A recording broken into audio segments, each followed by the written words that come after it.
I've been in the trap all winter, about to pull up on your block in the summer. You ain't seen a nigga in a minute, but I came back on my bullshit stuff. I've been in the trap all winter, about to pull up on your block in the summer. Welcome to Chopping It Up. I'm the host everybody hates, Fresh Versus Bum. Definitely. Got my man Trillmatic with me, and today we have a very special show and a very special guest. He's an author, animal activist, vegan,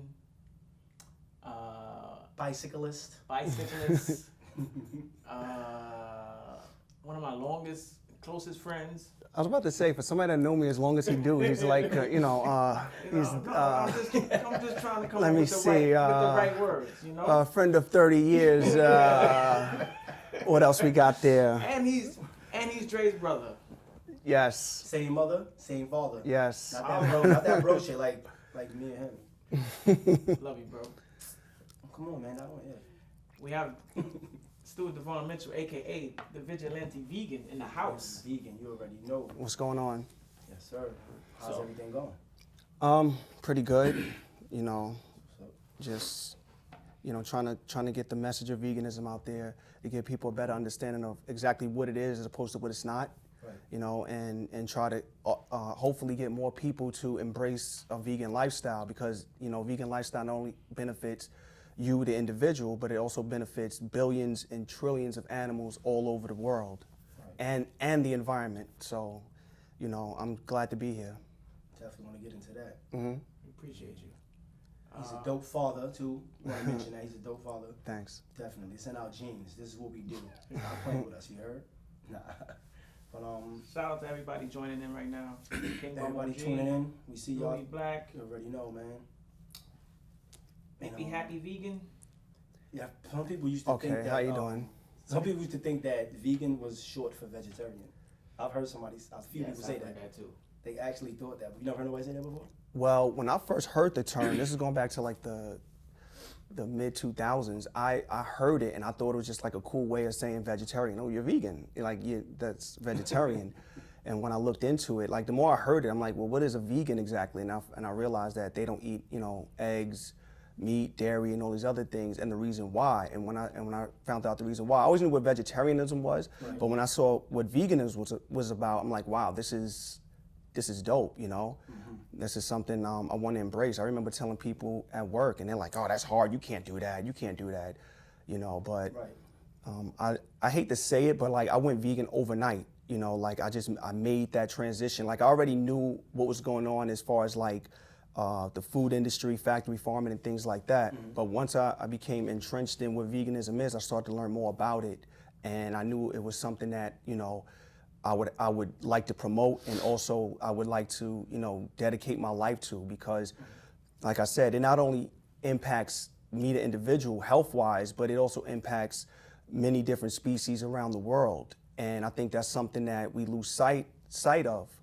Especially, coming from the neighborhoods that we come from and being people of color, we always, see ourselves as the victims in situations, and we're not wrong, but there's also victims that are more vulnerable than we are that can't defend themselves. Right, and it's up to us to like really, do the best that we can to stop contributing to their oppression or their suffering. Right. I watch your videos. Mm-hmm. And one thing that you said, it clicked, and you said good change is necessary. Mm-hmm. And you just said you went vegan overnight, and I remember it was a while since I seen you before. Right. And I think I upset you because I asked you, yo, you had lost mad weight. I already know where you're going. I asked you, yo, it's like, yeah, man. Why everybody keep asking me? And just walked off. I don't remember that. He went off on you because you asked him a question? Yeah. I guess everybody was asking him. I forget. I think it was like Evansville Day or whatever. And, shout out to church. And I'm like, oh, damn. I mean, I guess I wasn't the only one who noticed, but. Well, let me apologize if that's the case. I don't remember that. But people did. You know why? Because like I said, when it comes to us, it's like when you see people losing weight, you don't think that they're doing it for health reasons. You think like, oh, they might be sick or something, or he might be smoking. I was getting that a lot. You all right? You ain't doing nothing, are you? You know? You sick? Yo, you sick? And I'm like, nah, man, I'm good. I'm better than I ever been. And it was all because of transitioning to the plant-based lifestyle. When you start to incorporate more fruits and veggies and high fiber foods into your diet, it cleans you out and it rejuvenates you, and that's what it did for me. Like there were days where I would wake up, like when I first went vegan, where I felt like I could run 10 miles, and I could lift. I've lifted in the gym heavier than I've ever lifted. It just gives you a new, new life, because you're putting life into your body, not putting death into your body anymore. Right. Like I always thought, like, why is it that like people get so skinny from it though? Like, I know you just like said something briefly on it, but it's like I know a lot of vegans I know, they're like really skinny. I mean, I think it's based on people's metabolism, and I mean, vegans comes in all shapes, sizes, and colors, right. And it's all dependent on what you're consuming. A lot of people are vegan for different reasons. Some are raw vegans, some are ethical vegans, and people that are committed to the raw diet might be a little on the slimmer side because what they're taking in, gets cleansed right out immediately. Maybe they're not on a high protein diet, or they're training hard. I don't know what it is, but I know that people that are vegan for ethical reasons really, they might care about their health. They might not. They might be a little on the hefty side. Like when I went vegan, within a year, I went from being like over 300 pounds to 195. Right now I'm at 225. So I actually put weight back on, and it's because of, like now there's more options out there than it was when I first went vegan that kind of mock the taste and the texture of meat that, you miss. So, I guess that put the weight back on for me. But, and that's another thing I want to point out. It's like right now we're living in a time where it's easier to go vegan than it's ever been. Like I remember when I first went vegan, there were options out there, but then there's so many more. Like, and they mimic the taste and the texture of what you think you might miss eating, real meat. That's true. You just had something today. Yeah, I had it was supposed to be, it's called Chick-In. From Gardein? No, from what was that? That is right down here. It's right down here. It's a burger place. Okay. I forgot the name of it. And that's Burger Delight or something like that. Next level burger. Yeah, that's the other thing. It's like right now more than ever, like there's vegan restaurants popping up all over the place. I mean, I have the luxury of living in New York. I have the luxury of living in the Bedford-Stuyvesant section where I could walk down any part of my block, any corner, and there's vegan restaurants, there's vegan cafes, and there's so many options. If I want vegan Chinese food, I got it. If I want vegan burger and fries, I got it, Right. And Indian food, African food, all types, all plant-based. So, with the vegan lifestyle, right, it's mainly, well not mainly, but a major part of it is the treatment of animals, correct? Right. By definition, one who identifies as a vegan is somebody who, to the best of their abilities, tries to refrain from using animals in any way that benefits them as a human being. Animals, and this is something we've been indoctrinated with as a belief since we were children, is that certain animals exist for certain reasons. Cows, chickens, and pigs exist for our consumption. That's why God put them here. That's what we were told when we were kids. That's why God put them here. Horses, you don't see anything wrong with riding a horse. A horse's purpose is not for somebody to jump on his back and go for a ride. Horses are not entertainment, they're not vehicles. But, and the same thing goes for materials we use for clothing.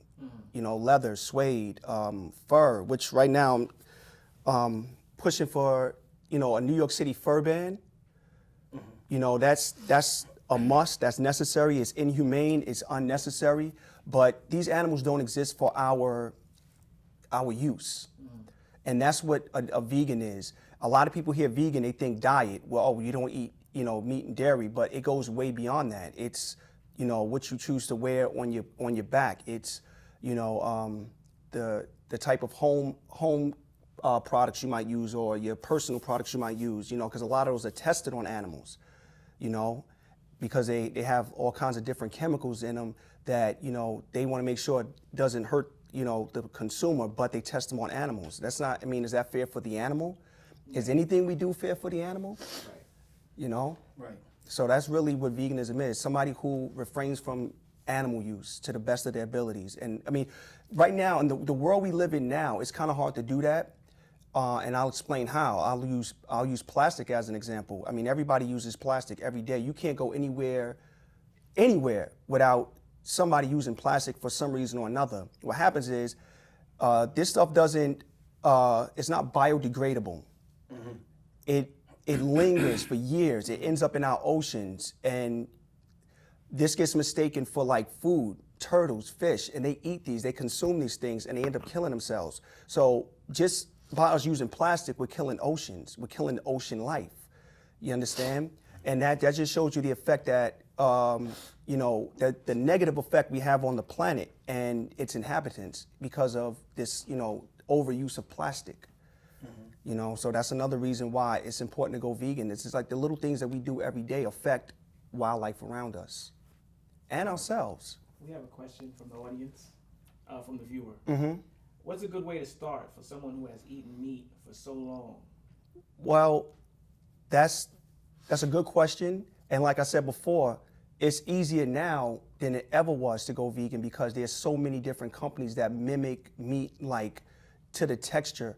Like, I don't know if you ever had Beyond Burgers. Mm-hmm. You've had them? Yeah. Can you tell the difference? That shit, this is like, you would really think it's meat. Right. Like dead ass. I've had it I had it about 3 or 4 times. Yeah. And the texture of it is like, it's really like meat, yo. It's like ground turkey or ground beef or like whatever. It's like, it really is like that. No lie. Let me, so the different.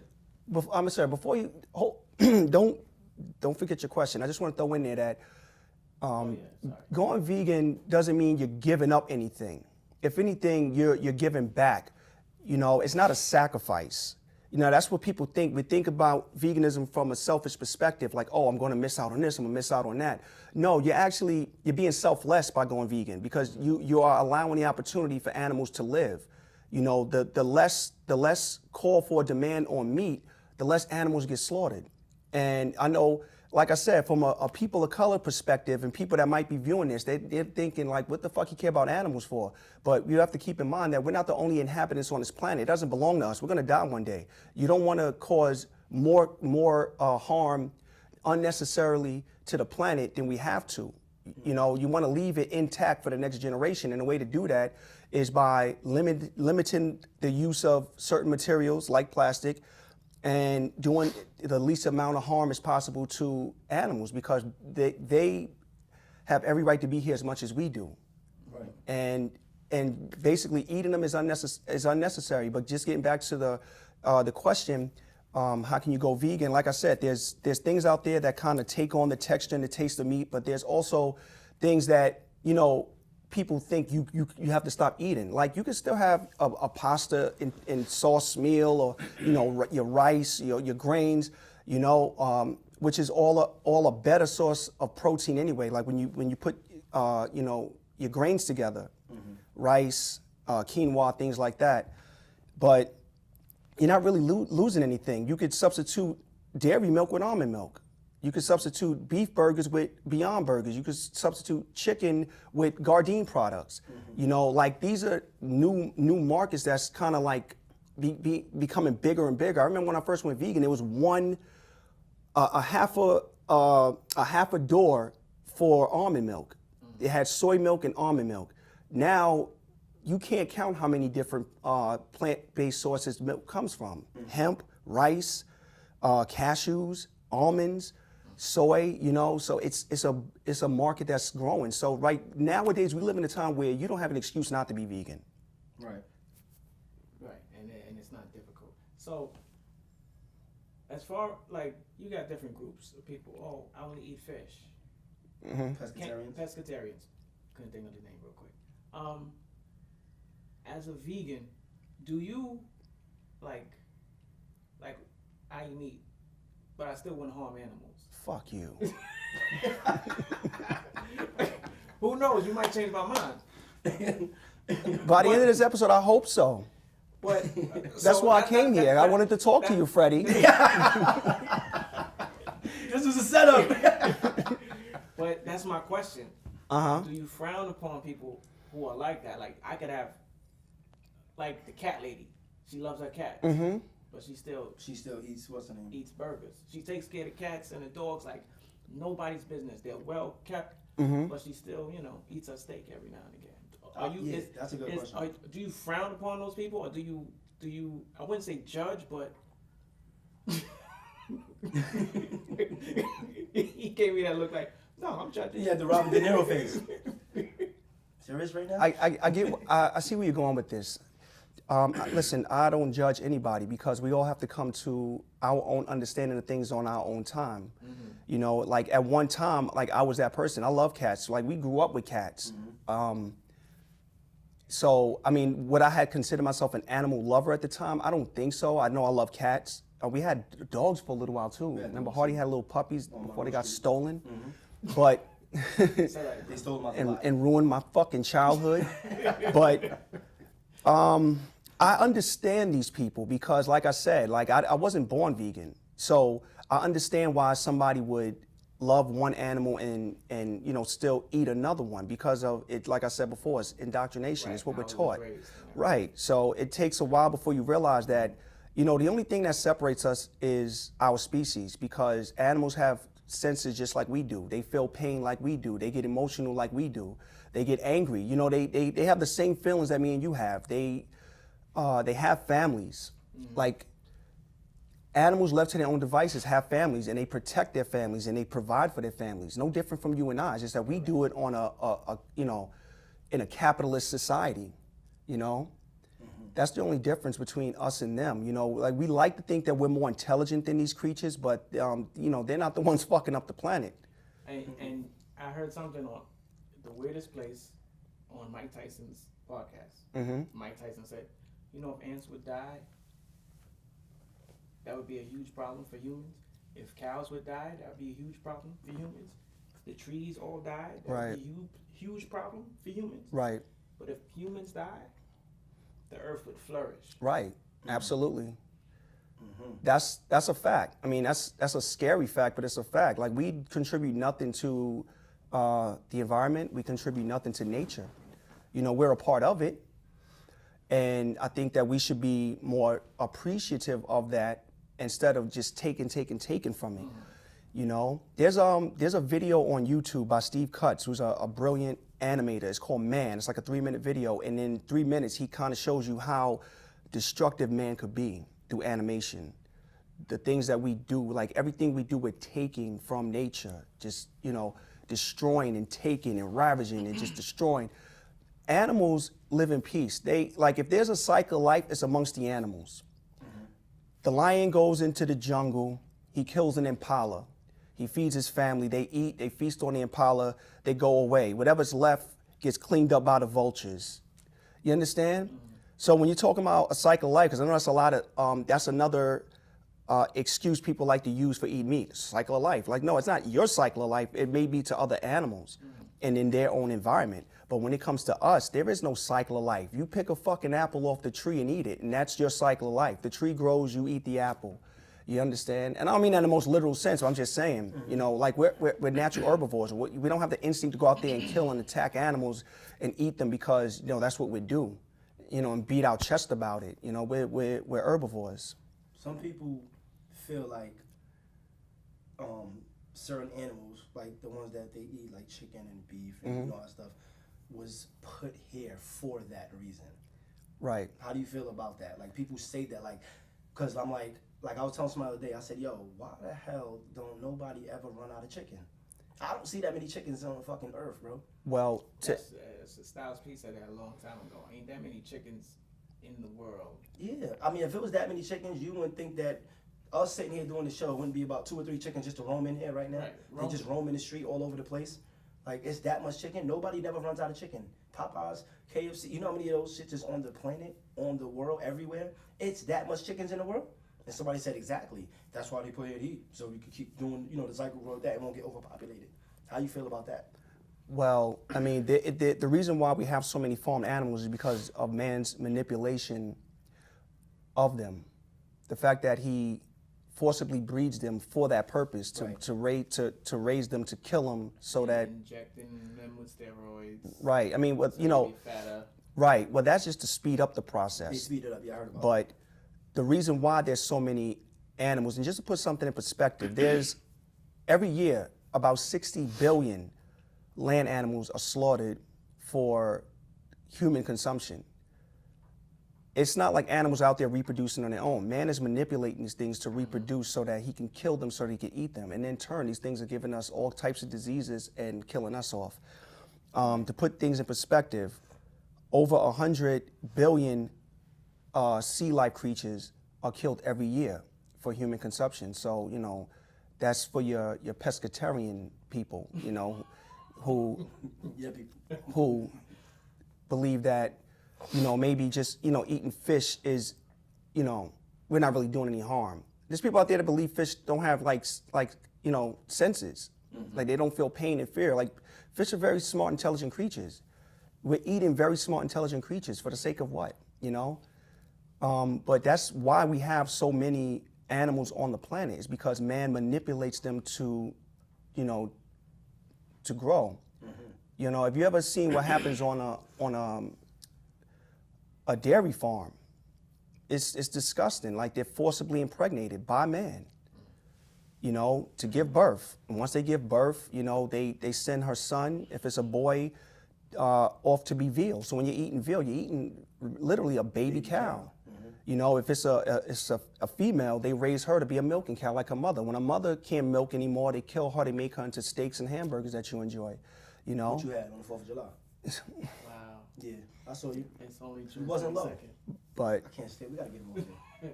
But now I'm playing. But it's because man manipulates them to be, you'll never, one thing you don't have to worry about, man is responsible for, man is responsible for thousands of species going extinct, whether he hunted them into extinction or whether he destroyed the rainforest so badly that these animals had to uproot and find other terrains and couldn't adapt to that environment, that they died off. But one thing you don't have to worry about is cows, chickens, and pigs will never go extinct, because man keeps sticking his hands up a cow's vagina to impregnate her to make sure that, his business stays intact. When did it click for you? What day or what circumstance made you hit that switch? Like you said, it happened overnight. The transition happened overnight. The thought and the idea was always, it took a while, because, I would fool myself. I would do like what everybody else would do. Like I would still eat chicken. Like I stopped eating pork and beef in my teenage years, shellfish too. But everything else took a while, because like I said before, I tried to make myself believe that, this chicken has a purpose, but it's not so bad if I just eat the breast. I won't eat the leg like a savage. I won't sit there and eat a chicken leg looking like, like a fucking animal. I'll just eat the breast cutlet. But, but I always knew, like, yeah, these things are suffering. But one day, it wasn't only that. And I want to bring this up too, and I'm going to show you how certain things in life can impact you and influence you in a very positive way. And hip hop is a big part of why I went vegan as well, because of the music that I was listening to, because of the artists that I was listening to, and the things they were saying in regards to eating plant-based. Artists like Wu-Tang, artists like KRS-One. KRS-One had a record back in the days called Beef, and he explained in detail exactly what goes on a dairy farm before that piece of meat reaches your dinner plate, and the effects it has on you after you eat it, But there were certain artists that would say certain things, and I took heed. I remember when I was in my teenage years, I tried to go vegetarian because I was listening to Poor Righteous Teachers, because I heard Ghostface Killer say, "I don't eat meat, I slap blood out of Purdue," And these are people that I looked up to. So if they don't eat meat, I don't want to eat meat. I didn't know why they didn't want to eat meat. I didn't get the whole ethical part yet. But, you start to put all the pieces together. Like you said, there's franchises right now that will never run out of chicken. Like KFC, Popeyes, these places will never run out of chicken. It's their, it's how they make their money. Yeah. You're never going to walk into a Popeyes and they, oh, sorry, we're out of chicken. Like, no, they'll make sure that, they have the supply for the demand, Yeah, I think that will cause like a big problem because a lot of that stuff is all about profit and how you make your money. So if it's like, if they stop all that and everybody just went vegan, you know how much people will lose money? I mean, listen, if everybody today decided to go vegan, the economy would fall apart, absolutely. Mm-hmm. But if you have something like Beyond Burgers or Gardein or Tofurkey or Phil Roast or any other of these companies that are mocking the taste and texture of meat that can kind of push themselves into like that position to where people are not going to miss it, then you can just switch those jobs over pretty much to to that new supply and demand. Right. I feel like everybody still has a choice, so it's like harder for them to even do that. Like you see how there's so many fast food places Right. still open. It's like quick and convenient, and it's cheaper because veganism is more expensive, right? No, see, that's a myth. I call it propaganda.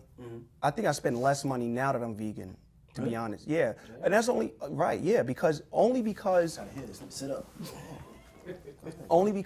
I'm buying more whole foods, plants, fresh vegetables, fresh fruits, stuff like that. Like rice. How much is rice? How much is pasta? All right, let me ask you something about that, because you hear about all the fake rice going on. Mm-hmm.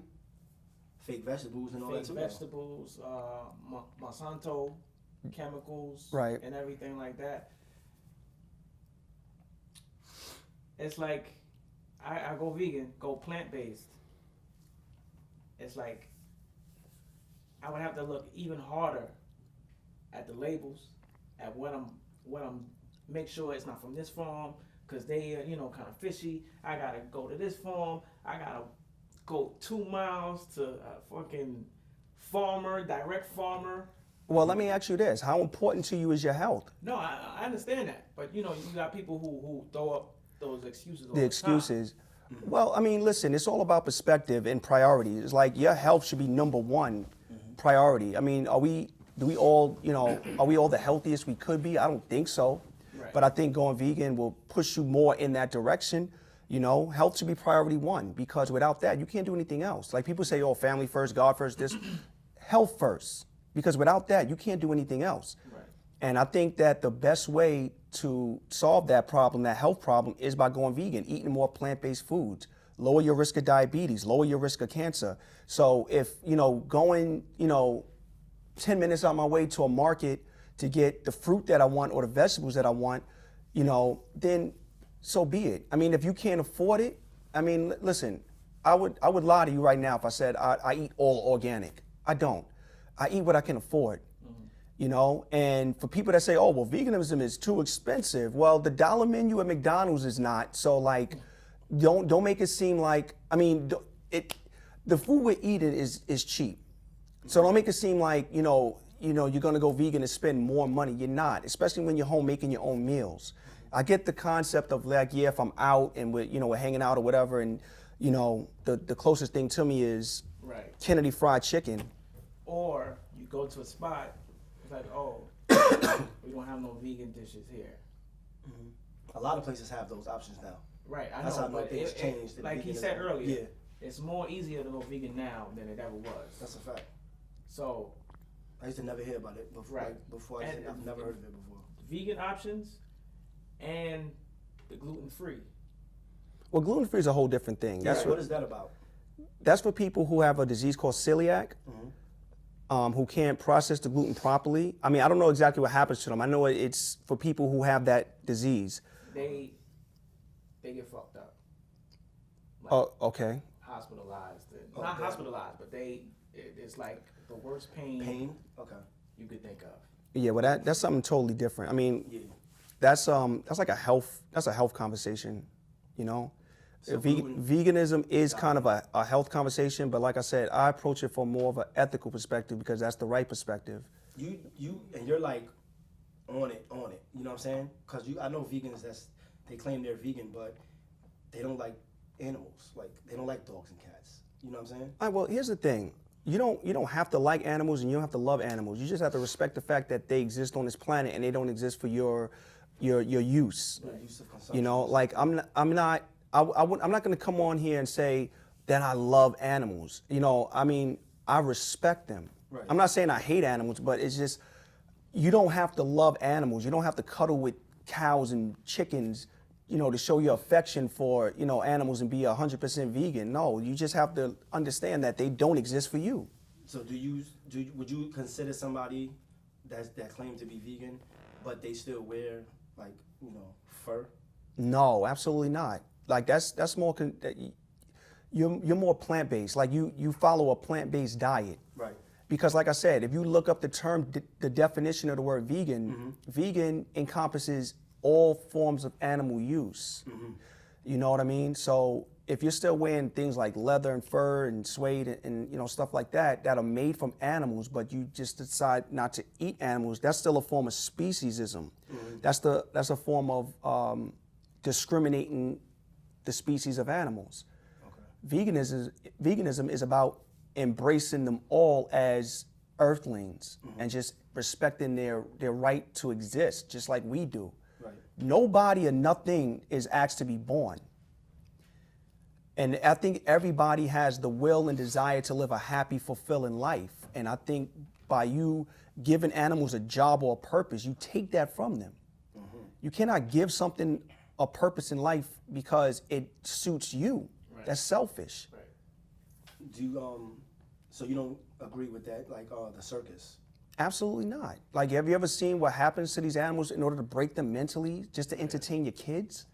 You know, and like that was another turning point too. I'm glad you brought that up. In 2007, me and my wife at the time, we took Taj, my daughter, to the Ringling Brothers Circus in Madison Square Garden. And when I walked outside, this lady was holding this 7-foot tall sign.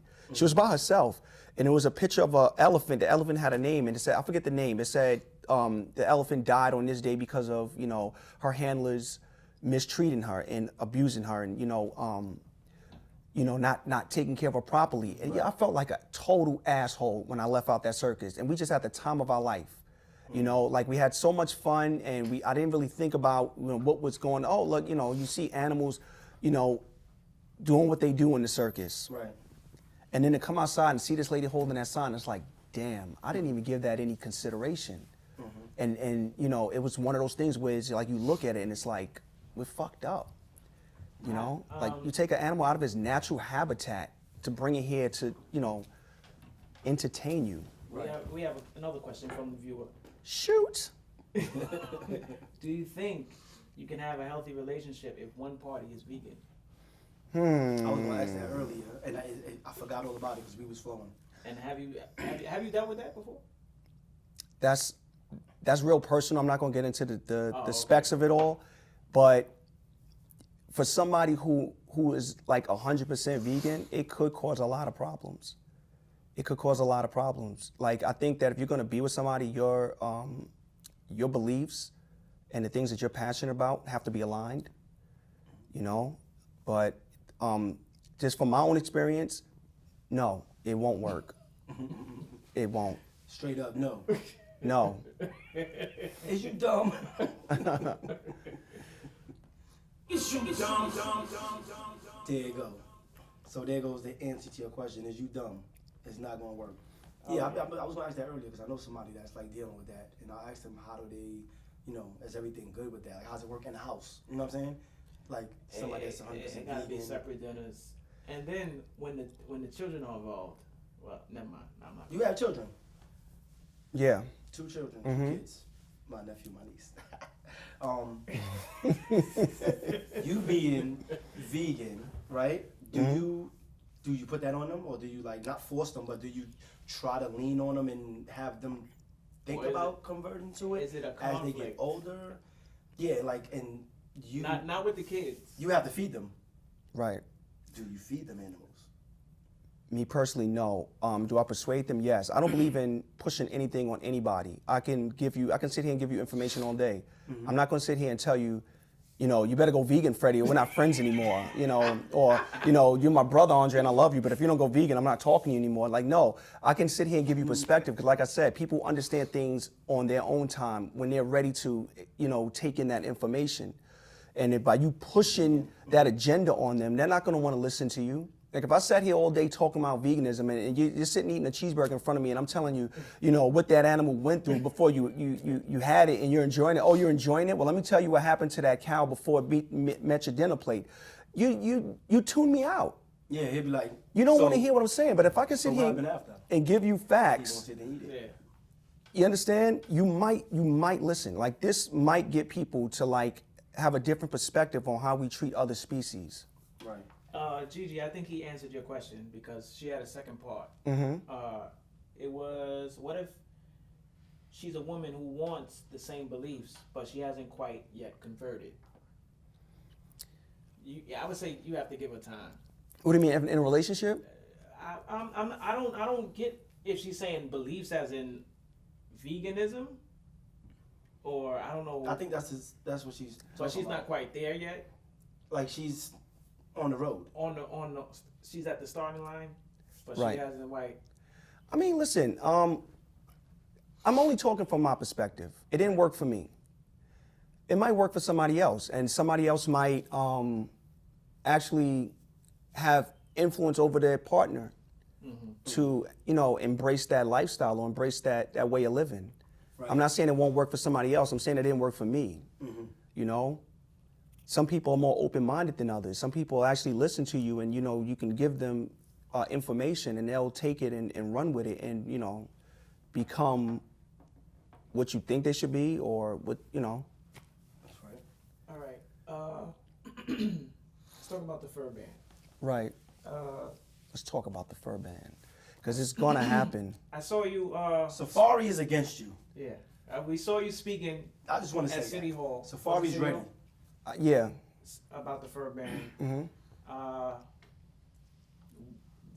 What they're trying to regulate the fur industry, or what are they trying to do? All right, here's the thing. And before I even get into that, I'm going to say that Excuse me. I'm only speaking for myself when I say certain things. Some people might get upset with what I say, and, I can't help how people feel with what comes out of my mouth. But in regards to what you asked me, with the fur ban, what we're trying to do is we're trying to make it illegal to sell fur in New York. This doesn't mean that if you already own a fur, we're coming to your house and we're taking it, Open up. That's the real vigilante. Open up. That's the real vigilante. Smell that fox from out here. It doesn't. Open the door. It doesn't mean that Put the mink down. Right. It doesn't mean that shops that already have it in their inventory, Keep breaking the glass. or vintage shops have it that we're not saying that you can't get away with those things. What we're saying is we're making it illegal moving forward to ban the sale of fur. And I think it's the right thing to do, and it's the progressive thing to do because there's so many companies that already are pushing it out the door, and major companies, Versace, Gucci, it's so many, I can't think of all of them right now, but all of the main ones, like, top designers are saying no to fur because of the inhumane treatment of these animals. Maybe not so much for the inhumane treatment. I mean, it might be expensive. Well, that's never stopped anybody from buying it, but but just to throw this in there, right now, can you name 10 people that this life will affect if they couldn't purchase a fur? Can you think of 10 people in your life right now? Can you think of 5 people that if a fur ban went into effect, this will fuck their life up? Slick Rick. Slick Rick. Well, listen. Aside from being a dope rapper, he gonna have to take that L. But the chain's gonna have to keep him on. But basically, yeah. But basically, it's not gonna have any real effect on the mass public. Businesses, yeah, and I get that. But there are sustainable faux furs that are being made, and people are coming up with new stuff every day that can kind of take the place of those. They look and feel just like real fur. Like when we were there at City Hall, one of the major points from the opposition was this was going to hurt and put a lot of people out of business. It was going to take away a lot of jobs. Well, people that are in the fur industry know how to put coats together. All you're doing is you're trading one man-made fabric from something that you took off an animal's back. But you know people, they want that real thing. Can I ask you a question? Not me. Not you, but I'm asking you. I want to get perspective. Why is it so important to wear the skin of a dead animal? I don't know. Why is it so important, Fred? I don't have a fur. Right, but But I understand your point. Like, why do you need this status symbol in your closet? right, and that takes me into the next You topic. got a bear in your closet, just hanging. What's wrong with a fake fur? Right.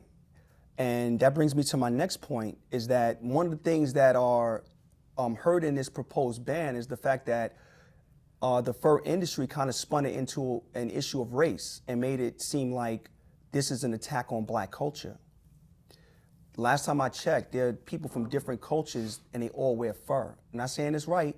No, you're right. Because when I think of fur coat, I think of the old white lady on I'm about to the say east that. side. Oh, well, Right. That's what they was known for. They got it, and they don't even wear it. Right. They got their little dog, walking their dog with the fur in expensive areas. I don't, Right. I don't The even fur- think of. Well, to that think right- of like I said, Slick Rick is the only one that popped in my head.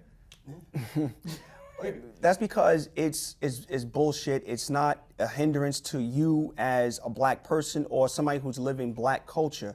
It's not a hindrance. It's not going to hurt us in any way. You understand? Like, we have to look at who the real victim is. Like, if you ever seen what happens on a fur farm, it's disgusting. You know, like some of these animals get skinned alive. Some of these alive. Jesus Christ. Their bodies discarded, And left to chinchillas die. are what, like this big? Smaller than that. They're small animals. It's It as takes, little as it, that. it takes It's like not even that big. 1,000 of them to make a To make- 100. A hood. Just to make a coat that somebody's probably going to wear for That's why one that shit- season. That's why it costs so much. So you took an innocent animal's life, not just one, hundreds of innocent animals' lives, just to wear their fur. Outcast. Right, exactly. Outcast. That's the progressive Now- thing to do. Now, but see, on the same thing, you said suede. Mm-hmm. A lot of my sneakers are suede. So That's that means- unfortunate. Not for me, for the animal. Boy. Fred, I'm just telling you how it is. No, I mean, I understand, but so Throw your sneakers away. Y'all not friends no more. The fuck, nigga? It's simple. That's it. this is your choice. You have a choice to make right now. That's it. red pill, blue pill. That's it, right? You better choose. But in all seriousness, All right, Morpheus. some leather is a byproduct of the meat industry, but there are also cows and animals raised for that purpose of just taking the skin off their backs, just so you can have a nice pair of shoes or a nice pair of sneakers, a coat, or whatever it is. And I just think it's absolutely wrong that this is what these animals are raised for your own benefit, for capitalist monetary gain. You know, that's what's driving the meat industry, dairy, fur industry, and everything else that benefits off the lives of animals. Capitalism, the fact that people are persuaded that this is what you need, either to make your life better or to enjoy yourself and have delicious food and nice clothes. You know, this is what we're taught, and it's wrong. So, being that you are the vigilante vegan, how do you feel about sitting on this couch right You now? over there like, I don't think this is real leather. Is this real? This is not real leather. I mean, What if it is? if it is, I mean, certain instances in your life like that, like, how do you deal with it? listen, it's like if I was invited to come here. And we appreciate you coming here. You But, appreciate, you have nothing, you offer me nothing. There's no vegan snacks, there's no water. I'm thirsty, my mouth is dry. we didn't know what to buy. No, but in a situation like that, it's not really, I'm not gonna make an issue of that. Like I said, everybody lives their own lifestyle. Hopefully after this, people will start to understand why we don't do certain things. So I'm not gonna go to somebody's house and complain and bitch like, oh, you got a leather couch that was, no, I'm not gonna do that. I can give you perspective. I'm not, Are you? am I what? Or are you gonna give him perspective? I'm giving perspective now. Like, No. I'm saying like in a situation like that. no, listen, I don't go around harassing people about what they do. I'm Like, I'm just asking. like, He's I a don't, good man. That's like, like for all that, that's like if I'm walking down the street and they like people are eating outside, enjoying their day, and they're stuffing a bacon cheeseburger down their mouth.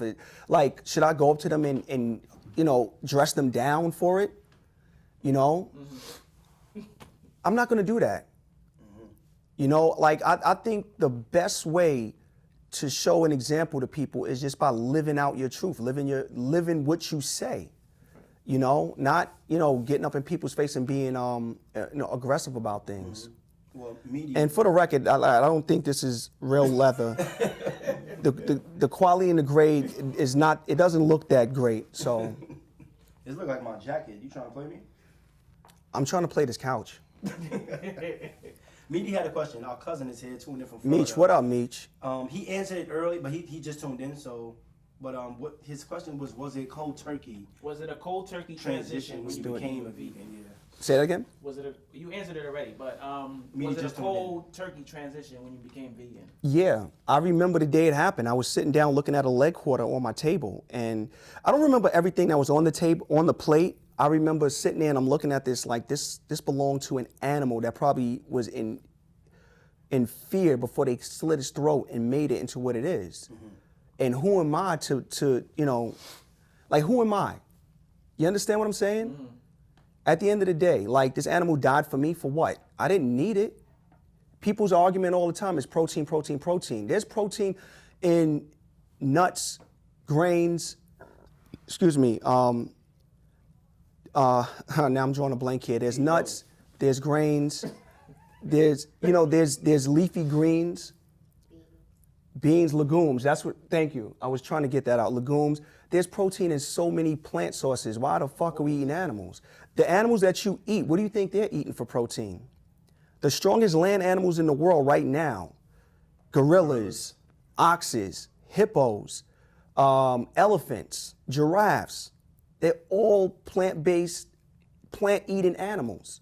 Where are they getting their protein from? How did the gorilla remain so strong? And I know genetically we have a different makeup of all these animals, but look at what they're eating. We're similar to gorillas and monkeys. That's racist. No, Get him out of here, security! Church, you security. But Get him out of here. I mean, even if that wasn't the case, there's still other animals that we don't necessarily have, genetically a lot in common with. Somebody said, Fred, you a monkey. But these things remain strong on just eating plants. They're aggressive when it comes to protecting their territory and their families, but they're not predatory animals. And for the record, predatory animals live less longer than herbivore animals. Did you know that? Like an elephant's lifespan, a giraffe's lifespan. 50 plus right. years. Lions don't live that long in the jungle.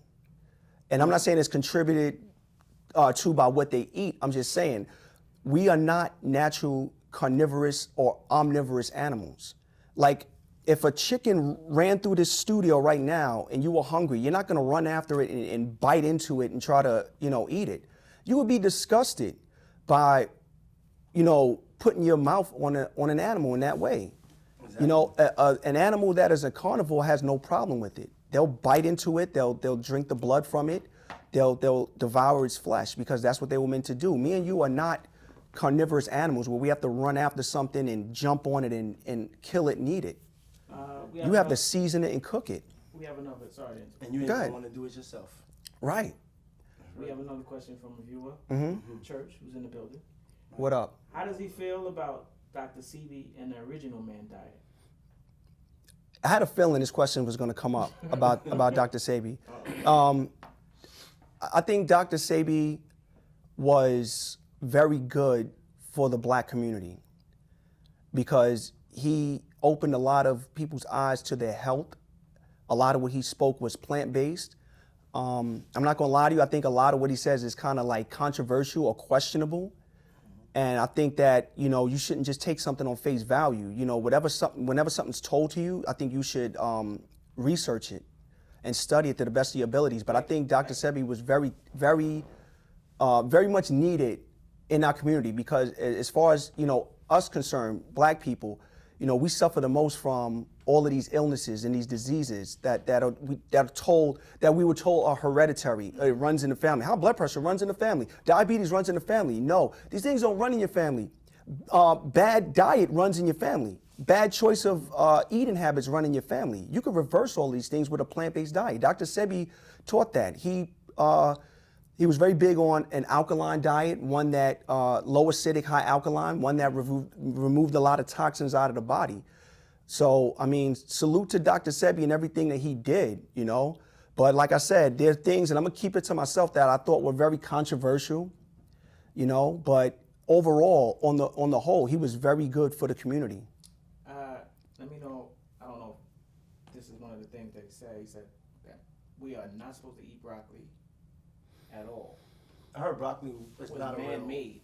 Yeah, it was man-made. A lot of stuff they said, like broccoli, cauliflower, corn. I heard corn was man-made. Well, nowadays, like a lot of things are so far removed from their natural way of being grown that they are like hybrid plants. And I think that's what he meant. Like he was referring to a lot of hybrid plants like orange carrots and broccoli and, you know, certain grains of rice, because they've been so manipulated by man that they're not rich in, you know, the nutrients that we're supposed to get from them, and they're made for just rapid reproduction.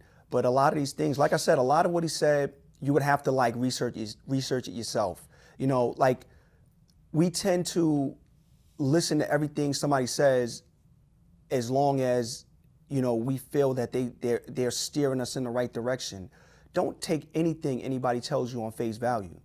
You know, even if you know this person is right 90% of the time, there's 10% of the time he might be telling you some bullshit. And it might not be because he's trying to, it might be because maybe he wasn't 100% with what he was teaching. Right. It happens. And I think the term that you use a lot is lack of critical thinking. You really be watching my videos. Y'all want to give each other a pound again? Nah. Oh, fuck. Don't hate, bro. Yeah. Yeah, okay, Yeah, that lack of critical thinking that everybody that you said we were indoctrinated, and I think the worst thing that happened to the hood was when they put that McDonald's there. That should have been there for years. A year. Yeah. And y'all used to see me there all the time. We always there. Yeah, you definitely. Now keep in mind, like, just to show you how far back it goes, and it probably goes further back than this. I remember buying the Olympic team cup. Remember they had the collectible cups? You was a fiend for those. Yeah, I was trying to get all of them. The 1990, that was 1992. They had these collectible cups with all of the players on the team. Yeah, Ewan, Jordan, everybody. I remember that. Yeah, but right, and like just to show you, Excuse me, y'all. you brought up a good point. That restaurant has been there for decades. And the reason it's there is because people still go in there to purchase food. It's quick, it's cheap, it's affordable. Billions served every day. Right, but what they don't tell you is that these foods will contribute to the downfall of your health. But you know, like I said, people don't put health in perspective. They put affordable in the forefront. So that's why a place like that exists. Fast food Freddy. I definitely stopped eating McDonald's years ago. We got a question from the Bible man. Where can you go to get non-GMO seeds to grow produce yourself? You know, I don't know exactly, but I do know that it would probably be very hard because Monsanto has a really tight grip on the farming industry. And a lot of times you would have to get your seeds from them. And I think that's the only way you'll be allowed to grow your own thing. Now, don't quote me on that. You know, I actually know somebody now that grows his own food in his own backyard. I mean, I don't question him to where he gets it. I'm getting into all that, but I'm gonna have to say I don't really know to that answer. Like, I'm used to just going to the vegetable market. I don't have a backyard or access to one. I'm not gonna grow my own food anytime soon. So I'm still, you know, at the farmer's market. We have I wish I had an answer to that question. I don't. We have another question. I was vegan for a year, but through my research, I kept wondering, why do we have canine teeth? If we're not supposed to eat meat, why can't we digest and extract protein from meat? You could eat and digest margarine. It doesn't mean you should. Margarine is almost a molecule away from being plastic. Your body, you can eat it, you can digest it. It doesn't mean that your body will properly,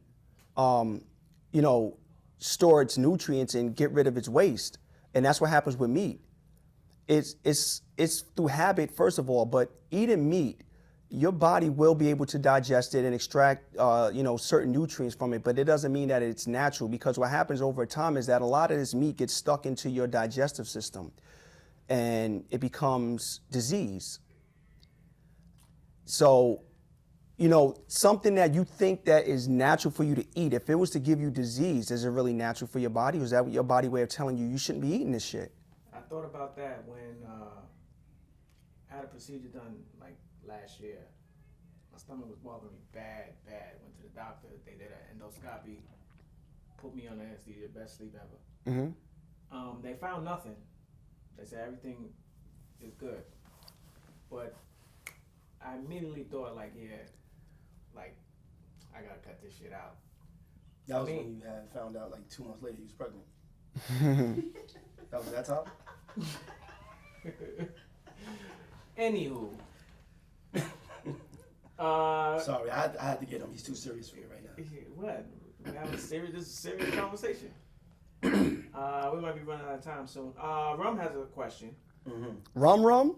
What up? I love the knowledge. Yo, Rum, what up? I love the knowledge. We should protect the environments, but still, don't animals eat animals naturally with respect to all? I think I already covered that. Some animals are carnivorous. We don't have carnivorous instinct. We're not born with that instinct. There's an old quote by Gary Yourofsky where he says, if you take a 2-year-old child and you put him in a playpen with an apple and a rabbit, see what happens. Is he gonna eat the rabbit and play with the apple? You understand? Yeah. By nature, we're not gonna attack and kill another animal. Other animals are predatory. They're taught that behavior, or they're born with it, that natural instinct. Even if a house cat, if you had a house cat and a mouse runs across the room, they go into predator mode. You know what I'm saying? We don't have that. Oh shit, a mouse. You jump over fucking couches and shit. So much for being a fucking predator. You jump over a couch, a cat will run, full speed at it and go into predator mode. We're not predators. Come in right now. So, like I said, eating meat is a taught and learned behavior. So it's not natural. It's something that we're taught to do because that's the way we were raised. And unfortunately, it's a culture embraced by so many people around the world on all 7 continents that it's kind of hard to convince people why they shouldn't do it. It's a conversation between the... No, something else came up. Yeah. Somebody was saying something? Or they were talking to each other there? Yeah, they talking to each other. Okay. Bible man is at it again. Okay. No, but he brought up a good point. He's, as far as the seeds, to the other question, how can I be sure my fruit and veggies are as close to its natural state if I'm not growing it myself? You can put a non-GMO sticker on anything. Well, no, by law, no.